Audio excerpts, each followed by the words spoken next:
Ora, bom dia a todos.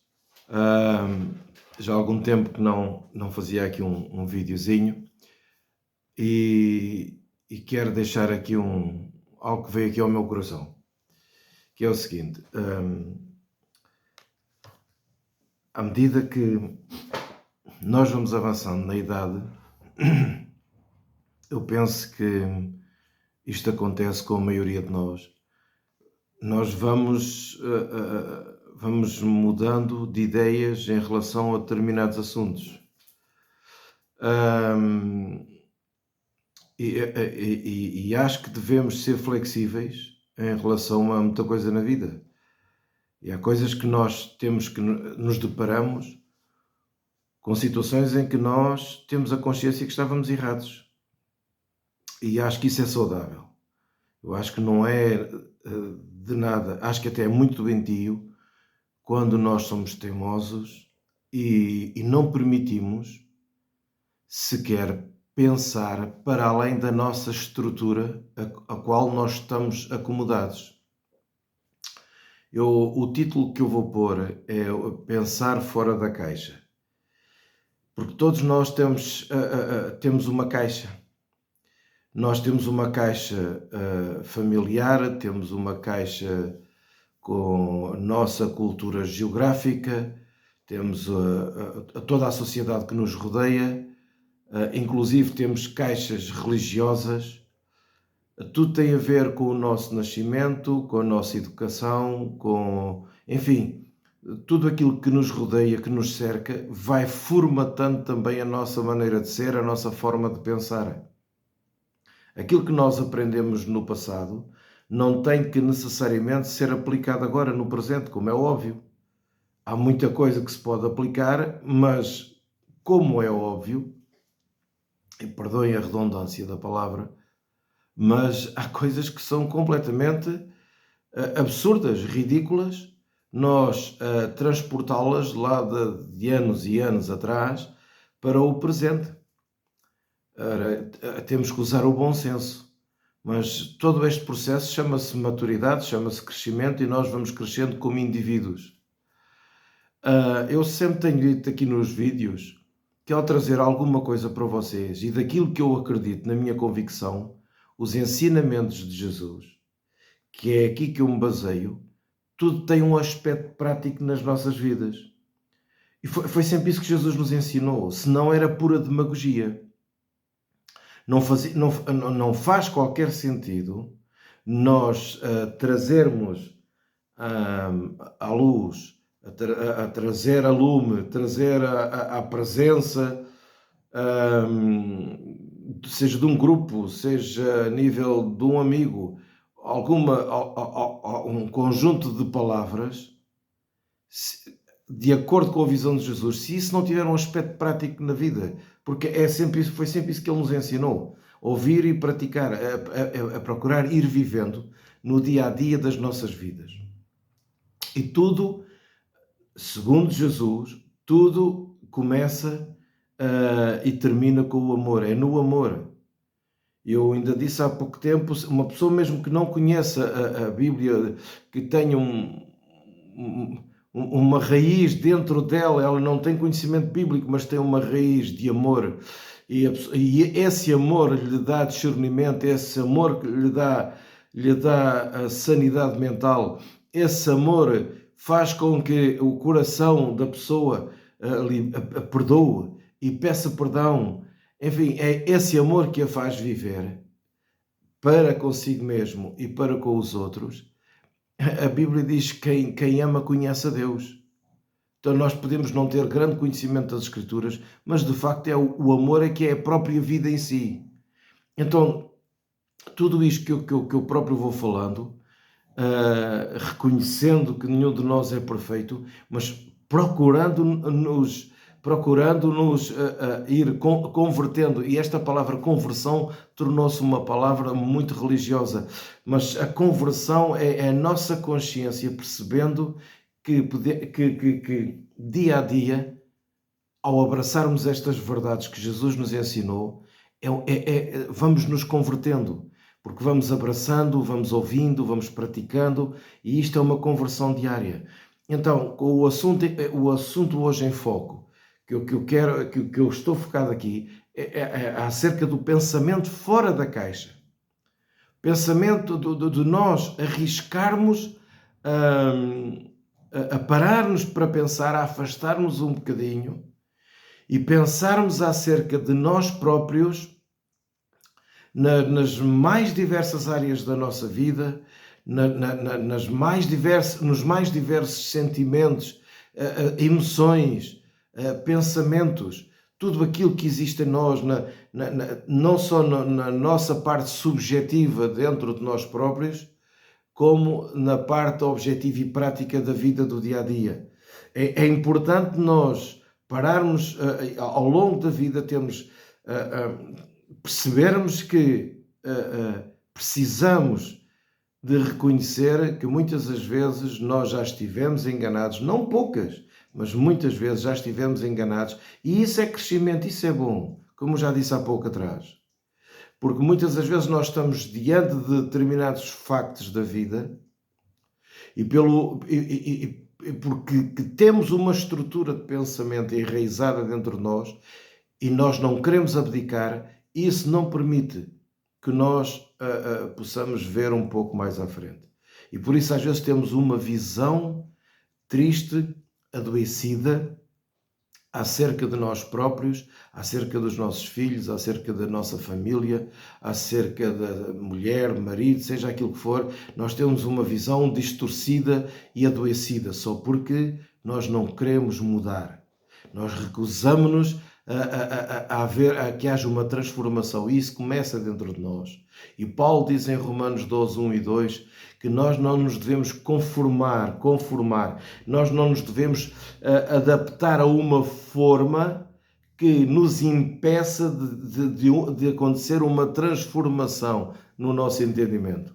Se nós estivermos um pouco mais flexíveis, nós vamos ver que o nosso coração deixa de estar tão duro e ficamos aptos para uma maior aprendizagem. Quando nós não somos flexíveis, nós nos tornamos duros, nós nos tornamos insensíveis, nós nos tornamos teimosos, narcisistas, egoístas e, por muitas das vezes, paranoicos, mentirosos, manipuladores. Então, há que parar, há que olhar de facto para Jesus, e na medida em que nós o conhecemos, o ouvimos e o praticamos na nossa vida pessoal, nós percebermos a transformação que isso provoca em nós, que esse estilo de vida provoca em nós. Eu queria basear-me hoje não apenas na passagem que eu já falei há pouco com Paulo, mas em Jesus. No livro de João, Evangelho de João, no capítulo 5, no versículo 39 e 40, Jesus está a ter uma conversa com os judeus religiosos, e tudo por causa de uma coisa extremamente simples. É porque os judeus andavam sempre atrás de Jesus devido à popularidade que Jesus estava a ter, e a verdade, ao ser exposta, toda aquela máquina religiosa estava a cair em perigo. A máquina religiosa mantinha os seus postos, os seus cargos, as suas elites, e o financiamento que aquilo envolvia era muito forte, era tremendo.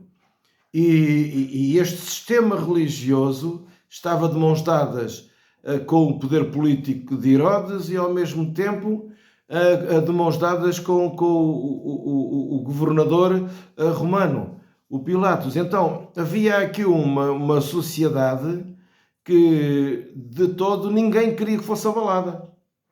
Ninguém. E vem Jesus, e apenas o que Jesus faz é começa a revelar quem é Deus na sua essência. Ele diz: quem vê em mim vê o Pai. E Jesus se manifesta, e ao se manifestar ele manifesta Deus. E ele manifesta amor.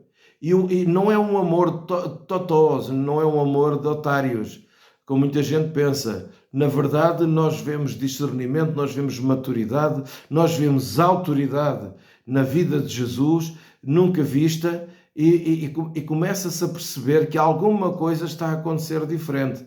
Então, os judeus religiosos, principalmente os fariseus, que eram muito acérrimos na lei e eram como se fossem os guardiães da fé, eles, esperando o Messias, o cumprimento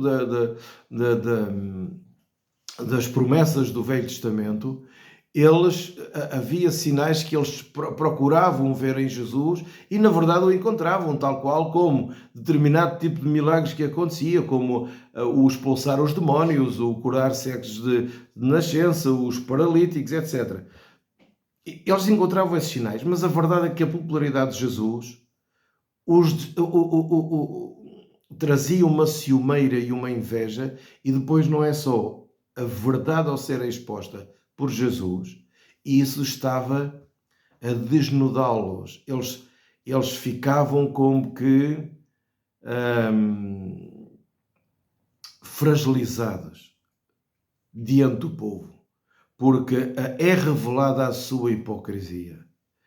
Então começa a haver, desde muito cedo, algum sentimento que vai evoluindo, vai crescendo para matar Jesus. A religião sempre tenta matar a verdade. Sempre. A religião, seja ela qual for, é um entretém. O que Jesus nos traz é verdade.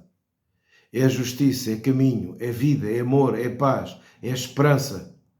É perceber que, apesar deste caos todo, há uma esperança. E melhor é o fim das coisas, como o Ari costuma dizer muitas vezes, melhor é o fim das coisas do que o princípio delas. E é uma realidade, e é uma verdade, que é o que diz Eclesiastes, e nós devemos abraçar isto. Seguir a Jesus não é seguir uma religião. Muito bem, então, nestes 2 versículos, Jesus está a falar com estes judeus religiosos, porque está a ser objeto de crítica, uma crítica negativa, de que ele curou um homem no dia de sábado. E vejam o ridículo disto. E Jesus muitas das vezes revelou que era mais importante, uma vez que na lei se guardava o sábado, eles pegaram na lei e transformaram-na em algo manipulador, em algo destrutivo. O descanso era o descanso. Era para servir a Deus, mas Jesus chegou a dizer: se no dia de sábado cair um animal vosso num poço, vocês não vão lá socorrer? Então, não é mais importante a vida humana? E começa a haver um diálogo entre Jesus para com estes homens, e começa a haver um discurso de Jesus, em que eles são muito defensores da lei de Moisés. Então, nestes versículos, Jesus diz: vocês examinam as Escrituras.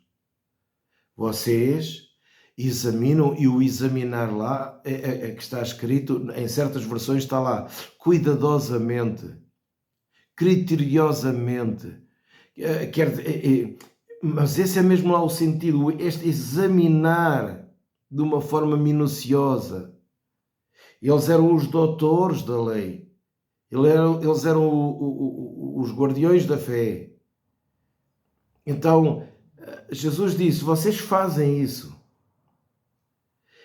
E porque acreditam, vocês têm esse cuidado, acreditam que a vida eterna está nelas.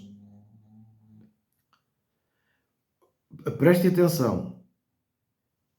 Essas Escrituras que vocês procuram ter todo o cuidado, essas Escrituras que vocês acreditam que está nelas a vida eterna, são elas mesmas que falam de mim, que testificam de mim, que dão testemunho de mim. Mas vocês não querem vir a mim para terem vida. Você repara que Escritura e Jesus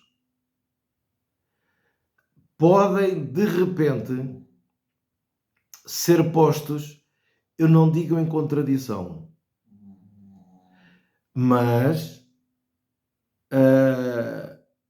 a Escritura, por si só, na presença de Jesus, se verga, se submete. Deixe-me explicar-lhe isto melhor, porque eu sei que isto traz alguma confusão. Porque há pessoas que olham para a Bíblia e dizem: a Bíblia, eu sirvo a Bíblia de capa a capa. É mentira. Se você serve a Bíblia de capa a capa, você serve a quantos deuses? Eu sei que isto pode parecer heresia para vocês. Você vai servir ao Deus de quem? Eu sou cristão. Então é cristão, segue a Jesus. Se segue a Jesus, você não pode ir apedrejar o seu filho se ele for rebelde contra si, porque a lei do Velho Testamento dizia isso. Então, nós não podemos dizer que servimos a Bíblia de capa a capa. É mentira. Ou se for o caso, então Jesus é mentiroso, porque ele próprio disse, o próprio Jesus disse: ouviram o que foi dito, eu porém vos digo. E ele contradizia. Quando o diabo tentou Jesus usando versículos bíblicos, a Escritura teve que se vergar, a própria Escritura se verga diante da autoridade de Jesus. Porquê? Porque nem tudo aquilo que está escrito não só não é para ser usado, como tem o seu tempo próprio e tem a sua boca própria. Sim, tem a sua boca própria. Porque a palavra de Deus é tudo o que sai da boca de Deus. Foi o que disse Jesus. Tudo o que é revelação do Espírito Santo. Por isso é que Jesus ensinava como quem tinha autoridade. E é este ser que está diante destes homens, que está a dizer a eles: vocês não querem vir a mim para terem vida. Saltem dessa caixa. Saltem dessa formatação religiosa. Saltem desses pensamentos que estão presos à vossa vaidade, à vossa soberba, à vossa mentira, à vossa manipulação, à vossa hipocrisia. Saltem daí. Pensem fora da caixa. Venham a mim para terem vida. Significa que nós entendemos as Escrituras a partir de Jesus. Eu conheço as Escrituras a partir de Jesus. A minha base, o meu fundamento é Jesus e não ao contrário. Então, quando aqui há uns tempos atrás, uma amiga minha, já há muitos anos e que nós já não nos falávamos, quando ela começou a trazer ideias, e algumas dessas ideias em que nós tínhamos chegado a acreditar lá atrás, porque foi assim que nos ensinaram. E quando eu lhe disse: olha, mas não é bem assim, não é bem assim, porque na verdade o que Jesus disse foi isto, o que Jesus disse foi aquilo. E a pessoa ficou assim um bocadinho chocada comigo. E eu disse: não te deixes formatar. Não te deixes. E estou a falar de alguém usado pelo Espírito Santo. Alguém cujo coração é sensível e cheio do Espírito Santo, mas que se deixou formatar. Ficou presa a coisas que não têm valor algum. E eu já tive assim também. Não é saudável nós, como eu disse no princípio, sermos duros, sermos inflexíveis. Não é saudável isso. Pelo contrário. Eu queria deixar aqui esta exortação hoje, a que cada um de nós, pelo menos esta é a minha convicção, esta é a minha ideia, possa pôr isto em prática. Os judeus religiosos estavam diante do Messias, diante do tal prometido, do que Moisés tinha falado, os profetas tinham falado, mas eles não queriam aceitar Jesus na sua essência, na sua natureza. Porque eles, ao aceitarem Jesus, e alguns o aceitaram, alguns mesmo fariseus e religiosos da época, aceitaram a Jesus no seu coração, não num sentido de que hoje, como nós entendemos o aceitar Jesus, não. Eles receberam os seus ensinos, eles se deixaram transformar e transformaram-se em discípulos. Mas para isto é preciso humildade. Para isto é preciso reconhecer que toda a minha vida espiritual precisa, sendo cristão, a minha vida espiritual precisa de estar baseada nos ensinamentos de Jesus. É para aí que nós temos que olhar. E é para aí que nós temos que fundamentar as teses, digamos assim, as convicções da nossa vida. Então, por vezes na nossa vida as coisas não correm tão bem porque nós somos teimosos, porque nós não paramos para pensar um pouco se podemos estar errados ou não. Por isso é que convém nós termos pessoas ao nosso lado que nem sempre concordem connosco. Eu dou graças a Deus porque qualquer filho meu pode ter a liberdade de me dizer aquilo que ele pensa. Eu estou a falar tudo dentro de amor e de respeito. Aquilo que ele pensa, nós temos um assunto, assim foi, assim é falado. Eu estive em Angola com tantos líderes e pastores à minha volta e éramos uma equipa e eu os ouvia, apesar do carinho e do respeito que tinham por mim, mas eu os ouvia porque entendo que o Espírito Santo foi derramado sobre toda a carne. Nós não somos Jesus na sua plenitude. O Espírito Santo era sem medida sobre Jesus. Não é assim conosco. Então é importante nós sermos firmes nos ensinamentos de Jesus, mas flexíveis para que possamos crescer, para que possamos criar espaço para que o conhecimento cada vez mais, como diz Oseias, conhecei e prossegui em conhecer ao Senhor, para que nós possamos ir cada vez mais conhecendo, praticando e percebendo a maravilha do que é este Deus, que não é uma religião.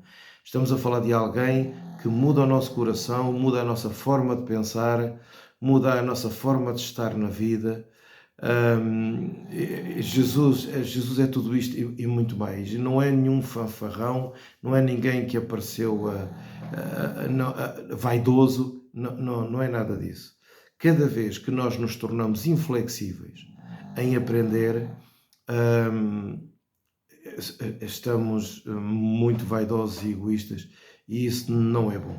Começamos a encher o nosso coração com muitas mentiras que parecem verdade. E isso é muito perigoso, porque nos faz tomar caminhos complicadíssimos. Pronto, eu queria deixar isto aqui com vocês.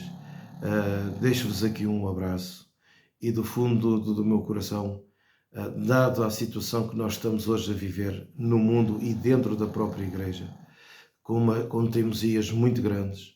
Hoje as estruturas religiosas tornaram-se deuses dentro da própria Igreja. A imagem dos pastores é uma imagem, são imagens divinas e nunca foi isso que Jesus nos deixou, nunca foi isso que Jesus... Não é isso o Evangelho. O mundo está a precisar de gente com coração, de gente que viva aquilo que prega e que acredita, que viva na prática do dia a dia. Nós temos muita gente em dificuldade à nossa volta. Eu coloquei no Facebook mais um anúncio a pedir socorro para uma senhora. Nós sempre vamos ajudando e às vezes os casos mais bicudos ou que são mais urgentes pela urgência em si, pela necessidade e pela carência. Então eu ponho nas redes sociais e normalmente, graças a Deus, vamos tendo aqui adquirindo alguma coisa. Se não, peço à igreja onde eu me congrego. Pronto, temos sempre maneira, mas precisamos de ajudar as pessoas. Precisamos de não pararmos, de que Deus nos use de várias formas. Se nos consideram otários, se nos consideram... Isso não, a gente não está nem aqui, não queremos saber. Queremos ajudar quem precisa de ajuda. E que Deus nos dê vida, saúde, que nos acrescente em amor, que nos dê do seu Espírito cada vez mais, para que possamos desempenhar tudo aquilo que nos aparece nas mãos para nós podermos fazer. Há tempo para brincar, há tempo para estar com os amigos, há tempo para um petisco, há tempo para tudo, mas há tempo para as coisas sérias e agora estamos a tratar de coisas sérias. E se você for uma daquelas pessoas que deseja ardentemente começar uma vida nova, começar de novo, necessariamente você precisa de sair da sua caixinha, está bem? Precisa sair dessa caixa religiosa, dessa caixa cultural dessa caixa, dessa visão triste e negativa e manipuladora, muitas das vezes, que foi instalado dentro de si, que o formatou, mas que não o deixa pensar. Mas só não o deixa pensar porque você é teimoso. Você é teimoso e não seja teimoso. Sabe que Pedro, o apóstolo Pedro, era um homem muito teimoso também. Paulo era um homem teimoso. Paulo era um homem que teve que levar uma patada séria, um homem que teve um encontro com Jesus dramático e daí é que recomeçou a sua vida com Jesus, e mudou. Mas ele era um homem extremamente duro na sua religiosidade, porque ele era fariseu, e inclusive nós sabemos pela Bíblia que ele era um homem, um perseguidor da igreja que consentia na morte dos cristãos, não só consentia, como ele próprio procurava prender, torturar determinados cristãos que iam sendo caçados, que esse é o mesmo é o termo. Mas foi um homem que não mudou tudo de repente. Ele era um homem radical, mas a sua radicalidade foi também caindo, o seu coração foi amadurecendo. Assim também aconteceu com Pedro, que era um homem duro e um homem preconceituoso. Um homem que tinha nele era os judeus não foi fácil para Pedro ir aos gentios. Aí foi muito mais fácil para Paulo. Então estamos a falar de seres humanos que precisam de desarmar. Eu preciso desarmar. Você precisa desarmar. Nós precisamos de tomar esse tipo de atitude nas nossas vidas para que as coisas nos corram melhor, para que a vida seja mais leve. E não é sermos bananas, não é sermos otários, como já disse, mas é viver a verdade e para que o amor possa crescer dentro de nós. E para aprender, nós precisamos e de permitir a nossa transformação. Para mudar é preciso uma coisa, é preciso humildade. Humildade. Sem humildade ninguém muda. Sem humildade não há transformação. É preciso humildade. Às vezes nós dizemos, as pessoas não mudam. Mudam quando são humildes. Agora, quando as pessoas não são, porque para ser humildade nós temos que estar dispostos a aprender. É assim, amigos. Olha, um grande abraço a todos. Subscreva se ainda não está subscrito no canal. Procure entrar no YouTube direto e subscreva o canal. Ponha um gosto se for o caso. Partilhe. Faça o que entender. Se isto é verdade para si, pegue e ensine também. Isto não tem quaisquer direitos de autor. De graça recebestes, de graça dai. Foi o que Jesus nos ensinou. Um grande abraço a todos, que Deus vos abençoe.